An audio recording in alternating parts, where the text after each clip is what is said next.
ആഖിറം ഭയപ്പെടുന്ന, അതേ ദീനിന്റെ നന്മ ഉദ്ദേശിക്കുന്ന, മുസ്ലിം ഉമ്മത്തിന്റെ യോജിപ്പ് ഉദ്ദേശിക്കുന്ന ഉഖ്റവിയായ ആലിമീങ്ങളെ പിന്തുടർന്ന് ജീവിക്കണമെന്നും അനാവശ്യമായ ചർച്ചകളിൽ കടന്ന് നമ്മുടെ നാവ് ചീത്തയാക്കരുത്, കാത് ചീത്തയാക്കരുത്, കണ്ണ് ചീത്തയാക്കരുത്.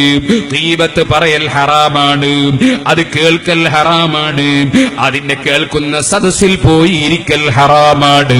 ഗീബത്ത് പറയുന്നത് എത്ര വലിയ ബിരുദമുള്ള പണ്ഡിതനാണെങ്കിലും ശരി, ഗീബത്ത് പറയുന്നത് ഏത് സയ്യിദാണെങ്കിലും ശരി, ഗീബത്ത് പറയുന്നത് എത്ര വലിയ നേതാവാണെങ്കിലും ശരി, ഗീബത്ത് പറയൽ ഹറാം, കേൾക്കൽ ഹറാം, അതിന്റെ സദസ്സിലിരിക്കൽ ഹറാം, ഒരാളെ പറ്റി തെറ്റിദ്ധരിക്കൽ ഹറാം.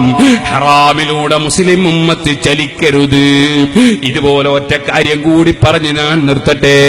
ഭർത്താക്കന്മാര് ഭാര്യമാരുമായി പിണങ്ങി മിണ്ടാതിരുന്നുകൊണ്ട് ജീവിക്കരുത്. ഭാര്യമാര് ഭർത്താക്കന്മാരോട് പിണങ്ങി മിണ്ടാതിരിക്കരുത്. ബാപ്പയും മക്കളും തമ്മിൽ മിണ്ടാതിരിക്കരുത്. അയൽവാസികൾ തമ്മിൽ മിണ്ടാതിരിക്കരുത്. അങ്ങനെ ഒരു മുഅ്മിനായ മനുഷ്യനോട് മിണ്ടാത്ത നിലയ്ക്ക് പിണങ്ങി ജീവിച്ചാൽ, സുഹൃത്തുക്കളെ, പിണങ്ങി ജീവിച്ചാൽ, 3 ദിവസത്തിലധികം പിണങ്ങി ജീവിച്ചാൽ, എന്നിട്ട് മരിച്ചാൽ പിണങ്ങിയവൻ നരകത്തിൽ കിടക്കുമെന്നാണ് നബി സല്ലല്ലാഹു അലൈഹി വസല്ലം പഠിപ്പിക്കുന്നത്. അവന്റെ അമലുകൾ അല്ലാഹു സ്വീകരിക്കില്ലെന്നാണ് പഠിപ്പിക്കുന്നത്. ഈ പ്രസംഗിക്കുന്ന ഞാൻ ഒരു സംഘടനാ പ്രവർത്തകനായതുകൊണ്ട് ഞാൻ പ്രവർത്തിക്കുന്നതല്ലാത്ത മറ്റൊരു സംഘടനയിലുള്ള ഒരു പണ്ഡിതനോട് ഞാൻ മിണ്ടാതിരുന്നാൽ, ഞാൻ അദ്ദേഹം കയറി വരുമ്പോൾ അവിടെ ഇരിക്കാതിരുന്നാൽ, ഞാൻ ഇറങ്ങിപ്പോയാൽ, അല്ലെങ്കിൽ അതാ അദ്ദേഹമുള്ള സദസ്സിൽ മറ്റൊരാൾ പോകരുതെന്ന് പറഞ്ഞാൽ, മറ്റൊരാൾ അദ്ദേഹവുമായി മിണ്ടരുതെന്ന് പറഞ്ഞാൽ, വേറെ ഒരാൾ അദ്ദേഹവുമായി സംസാരിക്കരുതെന്ന് പറഞ്ഞാൽ, നരകത്തിലേക്ക് പോകണമെന്ന ഉപദേശമാണ് ചെയ്യുന്നത്, സ്വർഗത്തിലേക്ക് പോകണമെന്ന ഉപദേശമല്ല. മുഅ്മിനീങ്ങൾ തമ്മിൽ പിണങ്ങി ജീവിക്കണമെന്ന് ലോകത്തൊരു ഖുർആനിലും പറഞ്ഞിട്ടില്ല, ഒരു ഹദീസിലും പറഞ്ഞിട്ടില്ല. യോജിച്ച് ജീവിക്കണമെന്നാണ് പറഞ്ഞിട്ടുള്ളത്.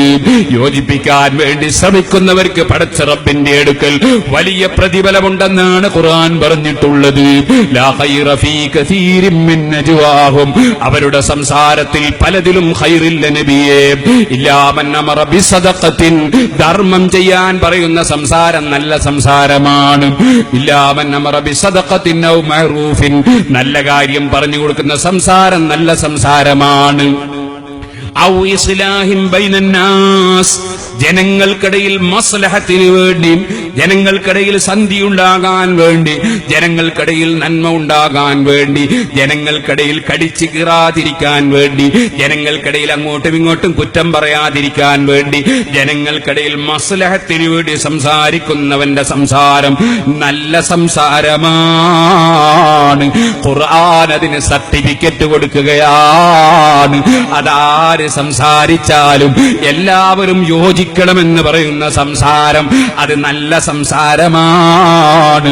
അതേ സമയത്ത് അങ്ങനെ യോജിച്ചു കൂടാ എന്ന് പറയുന്ന സംസാരം അത് ഖുർആനിനെതിരാണ്, ഹദീസിനെതിരാണ്, നരകത്തിലേക്കുള്ള വഴിയാണ്. ഓ ഖുർആൻ വീണ്ടും പറയുന്നു, വമൻ യഫ്അൽ ദാലിക ഇബ്തിഗാ മർദാത്തില്ലാഹി, അല്ലാഹുവിന്റെ പൊരുത്തം ഉദ്ദേശിച്ചുകൊണ്ട് ആര് പരസ്പരം യോജിപ്പിന് വേണ്ടി സംസാരിക്കുന്നുണ്ടോ, ആര് യോജിപ്പിക്കാൻ വേണ്ടി ശ്രമിക്കുന്നുണ്ടോ, ഫസൗഫ നുതീഹി അജ്റൻ അളീമാ,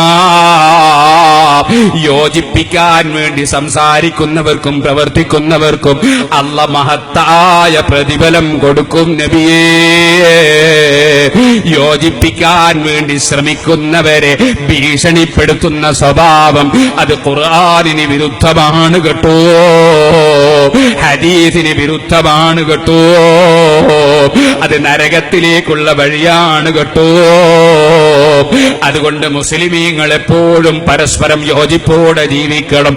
മറ്റ് മതക്കാരോടും യോജിപ്പോടെ സൗഹാർദ്ദത്തോടെ ജീവിക്കണം. നമ്മുടെ ഇന്ത്യ രാജ്യം സ്വതന്ത്ര രാജ്യമാണ്. ഏത് മതക്കാരനും സ്വതന്ത്രമായി അവന്റെ ആശയം പറയാൻ, അവന്റെ സ്ഥാപനം നിർമ്മിക്കാൻ, അവന്റെ സംഘടനാ പ്രവർത്തനം നടത്താൻ പരിപൂർണ സ്വാതന്ത്ര്യമുള്ള രാജ്യമാണ് ഇന്ത്യ രാജ്യം. ഈ രാജ്യത്ത് സ്വാതന്ത്ര്യമില്ലെന്ന് ആരും പറഞ്ഞേക്കരുത്. ഈ രാജ്യത്ത് സ്വാതന്ത്ര്യമില്ലെന്ന് പറഞ്ഞ് ആരും ഇവിടെ ഭീകരവാദികളെ സൃഷ്ടിച്ചേക്കരുത്.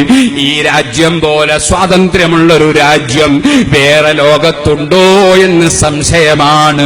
അത്രയും നല്ല ഈ രാജ്യം, ഈ രാജ്യത്ത് സ്വതന്ത്രമായി ഹക്കായി പറയാൻ നമുക്കെന്നും അവകാശമുണ്ട്. ആർക്കും ഇവിടെ അവകാശമുണ്ട്. ആരും അത് പരസ്പരം ഹനിക്കേണ്ടതില്ല. ഒരു മതക്കാരനും തമ്മിൽ വർഗീയത ആവശ്യമില്ല. ഒരാളും തമ്മിൽ ഭീകരതയും തീവ്രവാദവും ഇവിടെ പ്രചരിപ്പിക്കേണ്ടതില്ല. ഇവിടെ സ്നേഹത്തോടെ സൗഹാർദ്ദത്തോടെ മുഴുവൻ ജനങ്ങളും എങ്ങനെ ജീവിക്കണമെന്നാണ് ചിന്തിക്കേണ്ടത്. അധികാരത്തിന്റെ സ്ഥാനങ്ങളിൽ കയറിപ്പറ്റാൻ വേണ്ടി മതങ്ങൾക്കിടയിൽ തമ്മിലടിപ്പിക്കുന്നവരും സ്ഥാനമാനം നഷ്ടപ്പെട്ടു പോകുന്നത് ഭയപ്പെട്ടിട്ട് മുസ്ലിമീങ്ങളെ തമ്മിലടിപ്പിക്കുന്നവരും പടച്ചവന്റെ കോടതി ഓർമ്മിച്ച് ജീവിക്കണമെന്ന് മാത്രം ഈ സമയത്തുണർത്തി എപ്പോഴും നമ്മുടെ നാവിലും നമ്മുടെ മനസ്സിലും യോജിപ്പിന്റെ സംസാരമാണ് ഉണ്ടാകേണ്ടതെന്ന് മുസ്ലിം ഉമ്മത്തിയോട് പ്രത്യേകം ഉണർത്തി ഞാൻ എന്റെ വാക്കുകൾ അവസാനിപ്പിക്കട്ടെ. അള്ളാഹുവിന്റെ വാഗ്ദത്തം അവൻ ലംഘിക്കൂല. ومن يفعل ذلك ابتغاء مرضات الله فسوف نؤتيه أجرا عظيما. യോജിപ്പിന് വേണ്ടി സംസാരിക്കുന്നവർ അള്ളാഹു അവർക്ക് മഹത്തായ പ്രതിഫലം നൽകും. അത് അള്ളാഹുവിന്റെ വാഗ്ദത്തമാണ്. അള്ളാഹു ജല്ല ജലാലുഹു സാധുക്കളായ നമുക്ക് മരണം വരെ ഉമ്മത്തിന്റെ യോജിപ്പിന് വേണ്ടി സംസാരിക്കാനും പ്രവർത്തിക്കാനും തൗഫീഖ് നൽകുമാറാകട്ടെ.